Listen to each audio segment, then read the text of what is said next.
जय श्री राम।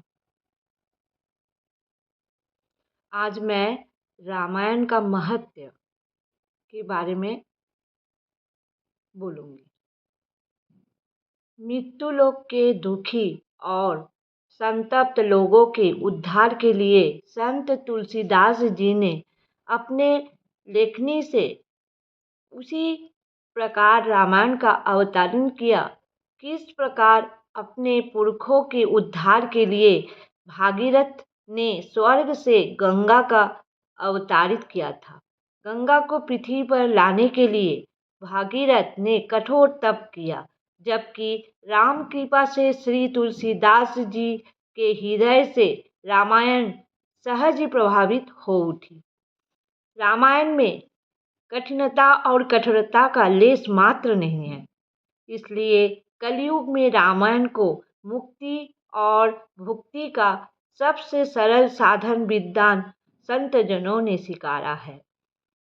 रामायण समस्त पापों को नष्ट कर स्वर्ग और मुक्ति की ओर ले जाने वाली एक दिव्य सीढ़ी के समान है। जो इसका पाठ करता है तथा उसे सुनता है, यम के दूत उसका कुछ भी बिगाड़ नहीं पाते। कहते हैं, एक बार कहीं रामायण का पाठ हो रहा था। वहां से गुजरते हुए एक ऐसे व्यक्ति के कानों में इस पवन ग्रंथ की कुछ चौपाइयां पड़ी जिसने कभी कोई सत्कर्म नहीं किया था, जो आजीवन पाप कर्म में लिप्त रहा था। रामायण के अमृततुल्य कुछ शब्द ही सभी उसके कानों में पड़े थे। उसका प्राणांत हो गया और वह उसी स्थान पर गिर पड़ा। यमदूत के दूतों ने उसे आ घेरा, लेकिन अभी वे उसे पास में बांधते कि विष्णु पार्षदों ने आकर उसे अपने विमान पर बैठा लिया और विष्णु लोक ले चले। यमराज के दूतों ने जब उनका विरोध करने का प्रयास किया तो पार्षदों ने अपना प्रताप दिखाया। फलस्वरूप उन्हें भागना पड़ा। रोते बिलखते यम के दूतों ने यमराज को बताया, प्रभु, पृथ्वी लोक में तुलसीदास नाम के एक राम भक्त संत कवि ने सरल भाषा में रामचरित नामक एक दिव्य ग्रंथ की रचना की है। हे स्वामी, जो उसका पाठ करता है और उसके कानों में उसके दो शब्दों भी पड़ जाते हैं, हम उसका कुछ नहीं बिगाड़ पाते। इस बार तो हम एक अधम व्यक्ति के लेने आए गए थे, लेकिन क्योंकि उसके कानों में रामायण के 2-4 शब्द पड़ चुके थे, इसलिए विष्णु पार्षद हमसे उसे भी छीन कर ले गए। और जब हमने उसका विरोध करना चाहा तो वह एक विशालकाय दिव्य बानर प्रकट हुआ, जिसने अपनी गदा और मुक्कों के प्रहारों में हमें लहूलुहान कर दिया। जब हमने अपनी भूल के लिए क्षमा मांगी तो उस कपिराज ने सावधान किया, जहाँ रामायण की कथा हो वहाँ हम न जाए। जो रामायण का श्रवण का पाठ करते हुए देह त्याग करे, उसका भी स्पर्श न करे। दूतों की बात सुनकर यमराज भी भयभीत हो गए। उन्होंने दूतों को समझाया कि जैसे उस दिव्य बानर ने कहा है, वे वैसा ही करें। ना वे वहां जाए जहां रामायण का पाठ होता है और ना ही उसका स्पर्श करने की बात सोचे। जिसके कानों में रामामृत प्रवाहित हो रहा है, वह है रामायण की महत्ता। यदि किसी को कोई पातक या महापातक लगा हो, रामायण पठन करने सुनने से उससे मुक्ति मिलती है। रामायण का पाठ अष्ट सिद्धि और 9 निधियों को देने वाला है। इसी प्रकार उसकी विशिष्ट चौपाइयों का जप करने से मारण, मोहन, स्तंभन, उच्चाटन, कीलक और वशीकरण आदि 6 कर्मों को भी सिद्ध होती है। जिसे संसार रूपी काल सर्प ने ढसा हो, जो नशे की हालत में सही को गलत और गलत को सही जानकर व्यवहार कर रहा हो, उस मृगता की औषधि भी रामायण ही है। जिस पर ग्रहों की कोप दृष्टि हो, उसे भी चाहिए कि रामायण का पाठ करे या सुने। इससे सभी ग्रह शांत और अनुकूल हो जाते हैं। श्री तुलसीदास के जीवन में जो दिव्यता आई वह भी रामायण का महत्व ही है। तुलसीदास जी ने भी चमत्कार अनायास रूप में राम क्रिया के परिणाम स्वरूप किए। उसमें से एक की कथा कुछ इस प्रकार वर्णित है। कहते हैं, काशी और द्राविड़ देश के राजा कुछ समय तक एक ही स्थान पर रहे। दोनों में अनन्य मित्रता हो गई। कुछ समय बाद सौभाग्यवश दोनों की रानियां गर्भवती हुई।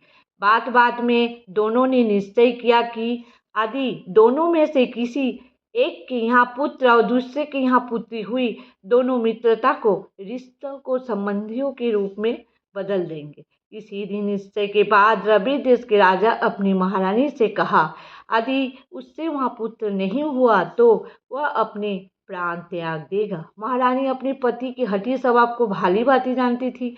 वह चिंतित हो उठी। वह भी क्या किसी के हाथ की बात है? वैसे भी शास्त्रों का वचन है, घर में लक्ष्मी पत्नी के भाग्य से आती है और संतति पति के भाग्य से।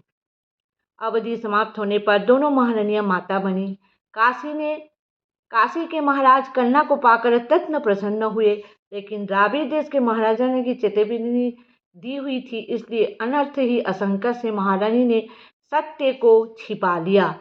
महाराज के पास एक समाचार भेजा गया कि वो पुत्र के पिता बने। जब वे पुत्र का मुख देखने के लिए जाने लगे तो उन्हें यह कहकर रोक लिया गया, ज्योतिषी का कहना है कि शिशु पिता पर भारी है।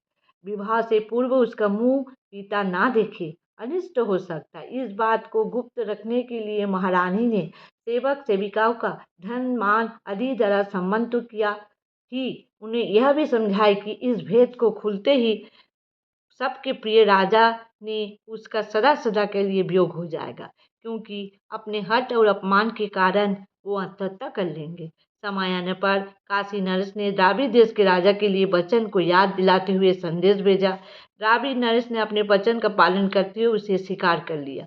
शुभ मुहूर्त देखकर विवाह समय निश्चित कर दिया गया। विवाह की तिथि जैसे जैसे समीप आने लगी, द्राविड़ देश की महारानी की चिंता बढ़ने लगी। उसे लगने लगा कि भेद खुलने बाद अनर्थ हो जाएगा।